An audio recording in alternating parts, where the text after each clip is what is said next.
இந்த இந்த பதிவை காண்கின்ற அனைவருக்கும் என் முதற்கண் வணக்கம். என் பெயர் ஸ்வேதா. நான் இப்போ யூஎஸ்லேருந்து பேசுகிறேன். நான் ஒரு 21 வருஷமாக இங்கே தான் இருக்கேன். அதுக்கு முன்னாடி பிறந்து வளர்ந்ததெல்லாம் சென்னையில் தான். நான் இங்கே யோகா தெரபிஸ்டாக இருக்கேன்.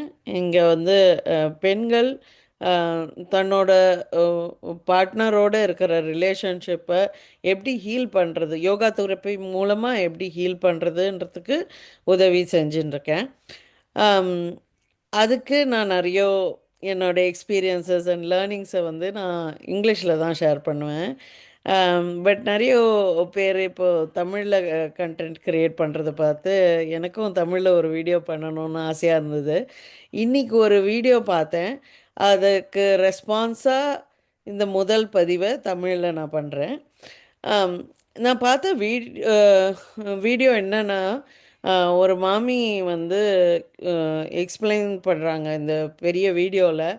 இந்த மாதிரி ஏன் பெண்கள்லாம், இந்த காலத்து பெண்கள், ஜென்சி பெண்கள் ஏன் வந்து கல்யாணம் பண்ணிக்கிறதுக்கு ரெடியாக இல்லை அப்படின்ற ஒரு பதிவு முன் வச்சுருக்காங்க. அதில் வந்து நிறைய ரீசன்ஸ் சொல்கிறாங்க. நிறைய அக்செப்டபுளாகவும் இருக்குது, நிறைய ப்ராக்ரெசிவாக இருக்கா மாதிரியும் இருக்காங்க. ஆனால் அந்த ஒரு வீடியோ வந்து ஒரு 25லேருந்து 30 நிமிஷம் லாங் அது. நான் இத்தனைக்கும் கார் ஓட்டிகிட்டே தான் கேட்டிருந்தேன். அது ஒரு 17 நிமிஷத்துக்கு மேலே என்னால் அது கேட்க முடியல. ஏன்னா அவங்க கேட்கறதில்ல.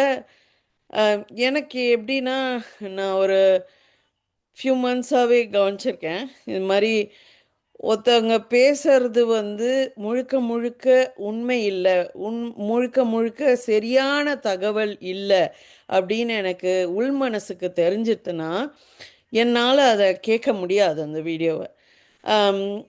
இது மாதிரி தான் நான் கொஞ்சம் மாதம் முன்னாடி ஜே ஷெட்டின்ற ஒரு யூகேல ஒரு கோச் இருக்கார். அவர் எவ்வளோ பெரிய ஏமாத்து பேர் வழின்னு ஒரு வீடியோ பார்த்து கண்டுபிடிச்சிட்டேன். ஏன்னா என் உள் மனசு எனக்கு தெரியும். நான் யோகா பண்ணுறதுனால நான் வந்து I'm more connected within my self. அதனால எனக்கு டக்குன்னு தெரிஞ்சிடும், இது எனக்கு சரிப்படலை அப்படின்னா தெரிஞ்சிடும். அது மாதிரி இந்த வீடியோவில் எனக்கு சரிப்படாத விஷயம்னா, அவங்க வந்து லாங் லிஸ்ட் ஆஃப் இது ஃபில்டர்ஸ் சொல்கிறாங்க. இப்படி சர்ச் பண்ணுங்கள், இப்படி பாருங்கள், இதை பாருங்கள், அதை பாருங்கன்னு பேரண்ட்ஸ்க்கு அறிவுறுத்துகிறாங்க. இது மாதிரி நீங்கள் இவ்வளோ விஷயம் பார்த்துட்டு தான் ஒரு பையனை வந்து ஒரு பொண்ணு முன்னாடி கொண்டு போய் நிறுத்தணும் அப்படின்னு நிறைய எடுக்கிறாங்க. அந்த மாதிரி ஆல்ரெடி கஷ்டப்படுற பேரண்ட்ஸால் அந்த மாதிரி கண்டிப்பாக சர்ச் பண்ண முடியாது. அது அவங்களுக்கும் தெரியும். அந்த மாதிரி சர்ச் பண்ண முடியாமல் திருப்பி அவங்கக்கிட்டே தான் போய் நிற்பாங்க. இவங்க ஏன் இந்த மாதிரி வீடியோஸ்லாம் ப்ரொடியூஸ் பண்ணுறாங்கன்னா, இப்போது வந்து ரொம்ப நாளாகவே வெஸ்டர்ன் வேர்ல்டில் இந்த கோச்சிங் இண்டஸ்ட்ரின்றது வந்து ஒரு பூம் ஆயின்ட்டுருக்கு. அதில் என்னென்னா, கோச்சுன்றாங்க. எனி டிஃப்ரெண்ட் ஃபீல்டில் கோச்சாக வந்து நம்ம வந்து உலகத்துக்குள்ள அறிவிச்சுக்கலாம். கோச்சுக்கு வந்து பெருசாக ஒரு உங்களுக்குன்னு ஒரு சர்டிஃபிகேட் எதுவும் தேவையில்லை. நீங்கள் பாட்டுக்கு நான் வந்து இந்த ஃபீல்டில் எக்ஸ்பர்ட்டுன்னு நீங்களே அறிவிச்சுக்கலாம். நீங்களே வந்து நான் நூற்றுக்கணக்கான பீப்புளுக்கு ஹெல்ப் பண்ணியிருக்கேன், ஆயிரக்கணக்கான பீப்புளுக்கு ஹெல்ப் பண்ணிக்கலாம் அப்படின்னு சொல்லிவிட்டு நீங்களே பாட்டுக்கு போய்க்கலாம். அதுவும் நம்பி உழற மனுஷங்க இருக்காங்க. அந்த மாதிரி நிறைய பேர் நிறைய பணம் பண்ணியிருக்காங்க. இது வந்து வெஸ்டர்ன் கோச்சிங் மாடல். இந்த வெஸ்டர்ன் கோச்சிங் மாடலை அப்படியே வந்து எக்ஸ்போர்ட் பண்ணுறாங்க. இப்போ வந்து இந்தியாவில் இருக்கிறவங்கெல்லாம் கூட இந்த மாடல் யூஸ் பண்ணுறாங்க. ரீசெண்டாக நான் வந்து வித்யா பிரகாஷ்னு ஒரு தமிழ் தான், அவங்க ஸ்ரீவித்யா ஃபீல்டில் இந்த மாதிரி தான் பண்ணுறாங்க. இந்த வெஸ்டர்ன் கோச்சிங் மாடலை யூஸ் பண்ணி குருன்னு அறிவிச்சுக்கிறாங்க எல்லாத்துக்கும். ஆனால் அவங்களுக்கு அவ்வளோ பெருசாக ஒரு இது இருக்காது, ஒரு தெளிவு இருக்காது, ஒரு விஸ்டம் இருக்காது. அவங்கக்கிட்டேருந்து பெருசாக ஒன்றும் கற்றுன்ற முடியாது. அரைச்சமாகவே அரைப்பாங்க. அவங்க பணத்தை இது பண்ணுவாங்க. நம்ம கேட்டால் பணத்தை சொராண்டணும். இப்போ என்ன சொராண்ட முடியும்? பொண்ணுங்க கல்யாணம் பண்ணுறதுக்கு ரெடியாக இல்லை. அது எல்லாருக்கும் தெரிஞ்ச விஷயம்தான். எங்கள் அக்கா கூட என்கிட்ட சொல்லிகிட்டே இருந்தா. நான் கூட என் ஃப்ரெண்ட்ஸ் கிட்ட சொன்னேன், ஜென்சி பொண்ணுங்க ரொம்ப தெளிவாக இருக்காங்க அப்படின்ட்டு. பட் ஆனால் இதுக்கெல்லாம் பின்னாடி என்ன காரணம் இருக்குன்னா, இந்த பொண்களும் சரி பையங்களும் சரி have come through a long line of generational trauma.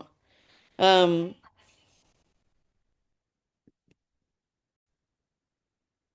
இந்த ஜெனரேஷ்னல் ட்ராமாவில் என்ன ஆகுதுன்னா, இந்த ஃபேமிலிஸ்லலாம் ஒரு டாக்ஸிக் என்வாயர்மெண்ட் இருக்குது. Society pressures lot of things. ஒரு மன அழுத்தம் அஹ், பெரும்பாலான ஃபேமிலிஸில் இருக்குது. ஃபினான்ஷியல் ஸ்ட்ரகிள்ஸ் எல்லாம் நிறைய மன அழுத்தங்கள் இருக்குது. இந்த மன அழுத்தங்களில் ஃபேஸ் பண்ணச்சே ஹஸ்பண்டும் ஒய்ஃபும் ரொம்ப கடிச்சிக்கிறாங்க.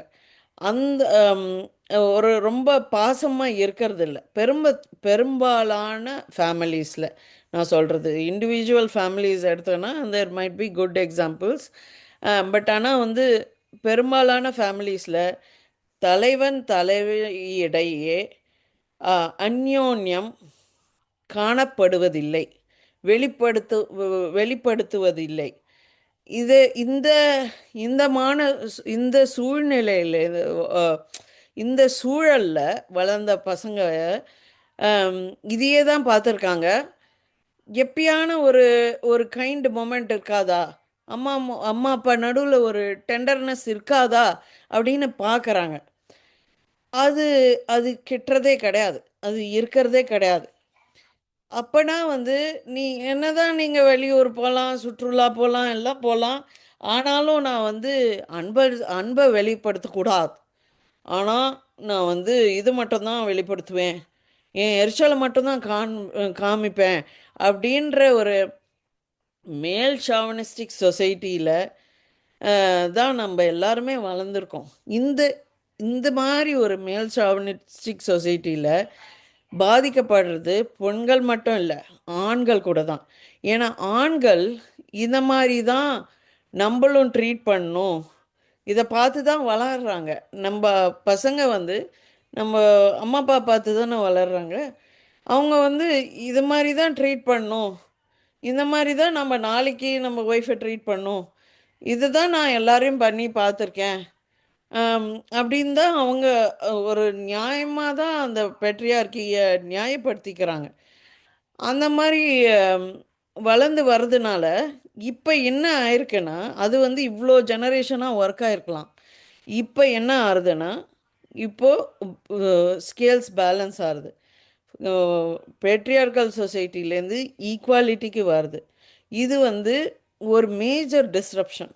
இந்த டிஸ்ரப்ஷனில் நிறைய பேருக்கு கல்யாணம் ஆகாமல் போகலாம். That might be the case. And கல்யாணம் ஆனவா ஆல்ரெடி பிரிஞ்சு போகலாம்.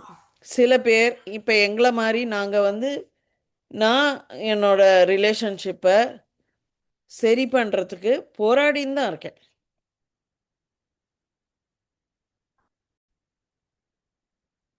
ஸோ இந்த ரீபேலன்சிங் நடக்கச்சே ஆம், நிறைய நிறைய பேருக்கு கல்யாணம் ஆகாமல் போகலாம்.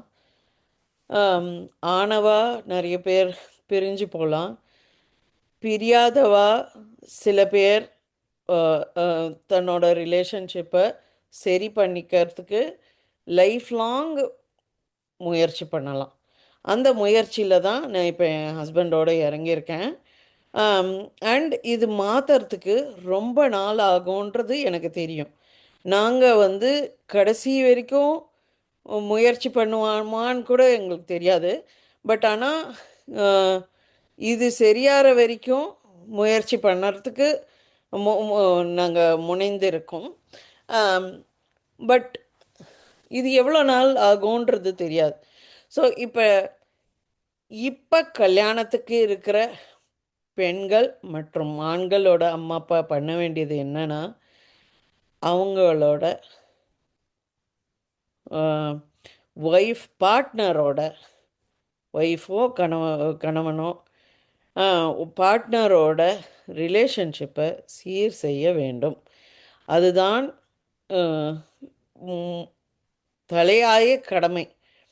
ஏன்னா அந்த பொண் அந்த அந்த பொன் பொண்ணோ பையனோட அம்மாவோட வேதனை தான் இந்த ப்ராப்ளத்துக்கு காரணம். அந்த அம்மாவோட வேதனை கழியணும். வேதனை கழியணும்னா அந்த அப்பா வந்து உக்காண்டு அந்த அம்மாவோட பேசணும். பேசி உங்களுக்கு முதல்ல அந்த அம்மா வந்து அவங்க வீட்டுக்கு புது பெண்ணாக வந்தப்போலேருந்து என்னென்ன இப்போ என்னென்ன காயங்கள் ஏற்பட்டதோ அது எல்லாத்தையும் ஒவ்வொன்றா பகிர்ந்துக்கணும், பேசணும். எல்லாத்தையும் அப்பயே எங்கள் அம்மாலாம் சொல்லுவாங்க, எதானா பற்றி ரொம்ப குறைப்பட்டுண்டா அது எல்லாத்தையும் மொட்டை மொட்டையாக அப்படி அப்படியே விட்டுறணும். எல்லாத்தையும் மொட்டை மொட்டையாக அப்படி அப்படியே விட்டுறணும். மொட்டை மொட்டையாக விட்டா ஒன்றும் எங்கேயும் போகாது. அப்படியே உடம்புக்குள்ளே பாதித்து அடுத்த ஜெனரேஷனு இந்த மாதிரி கல்யாணம் ஆகாமல் பொண்ணோ பையனோ நிற்கும். அதுக்கு தான் இப்போ என்ன பண்ணணும்னா, இந்த மாதிரி நீங்கள் வந்து உங்கள் ரிலேஷன்ஷிப்பை நீங்கள் ஜஸ்ட்டு பேசியே சரி பண்ணலாம். நீங்கள் ஒன்றும் வேறு எதனா பெருசாக கப்புள்ஸ் தெரப்பி போகணும் அதெல்லாம் எதுவும் சொல்லலை. ஜஸ்ட்டு கொஞ்சம் கனிகரமாக காது கொடுத்து பேசுங்க. பேசி அந்த என்ன உங்களுக்கு உங்களுக்கு என்ன நடந்தது, என்ன குறை இருக்குது, இப்போ எதுவும் என்னால் சரி பண்ண முடியாது, ஆனால் ஜஸ்ட்டு கேட்டுக்கிறேன் அப்படின்ற ஒரு பொறுமையோடு கேட்டுட்டாலே அவங்களுக்கு கொஞ்சம் காயங்கள் ஆறும்.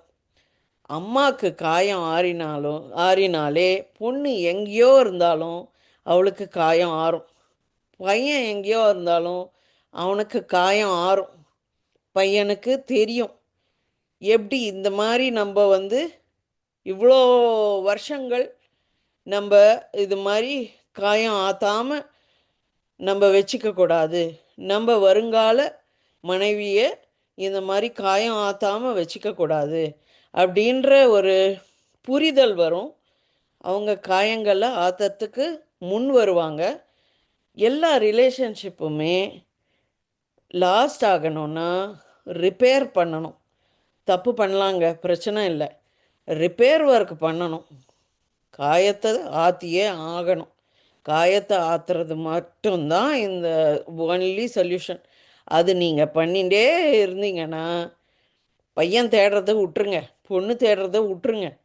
ஜஸ்ட்டு உங்கள் மனைவியோட உட்காண்டு இந்த ஹீல் பண்ணுறத பண்ணுங்க. பாருங்கள், உங்களுக்கு ஆட்டோமேட்டிக்காக அமையும். உங்கள் பொண்ணே மனசு மாறி சாஃப்ட் ஆகி வருவாங்க. உங்கள் பையனும் சாஃப்ட் ஆகும், முரட்டு பிடிக்காமல் சாஃப்ட் ஆகுவாங்க.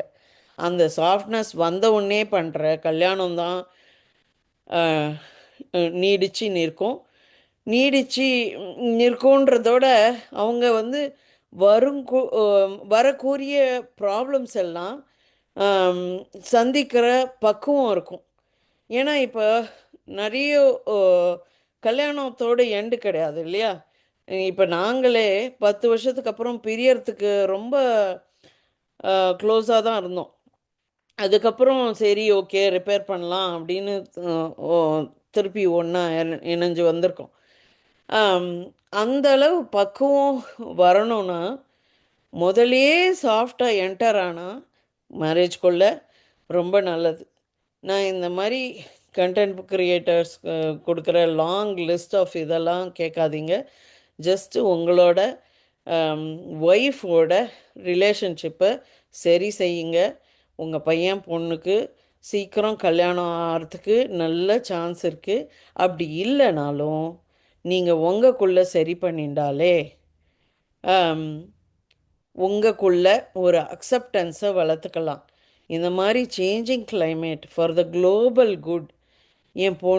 என் குழந்தைக்கு கல்யாணம் ஆறுது கொஞ்சம் டிலே ஆச்சுன்னா பரவாயில்ல, இதுதான் இப்போது நிதர்சனம். இது எனக்கு மட்டும் இல்லை, உலகத்தில் நிறைய பேருக்கு நடக்கிறது அப்படின்ற ஒரு புரிதல் வந்துட்டாலே வாழ்க்கை கொஞ்சம் ஈஸியாக இருக்கும், கொஞ்சம் லைட்டாக இருக்கும். அதுதான் நான் பதிவு பண்ணிக்க விரும்புகிறேன். உங்களுக்கு நான் நான் ஷேர் பண்ணது பயனுள்ளதாக இருந்ததுன்னா சொல்லுங்கள். அம் இல்லனாலும் சொல்லுங்க. நன்றி.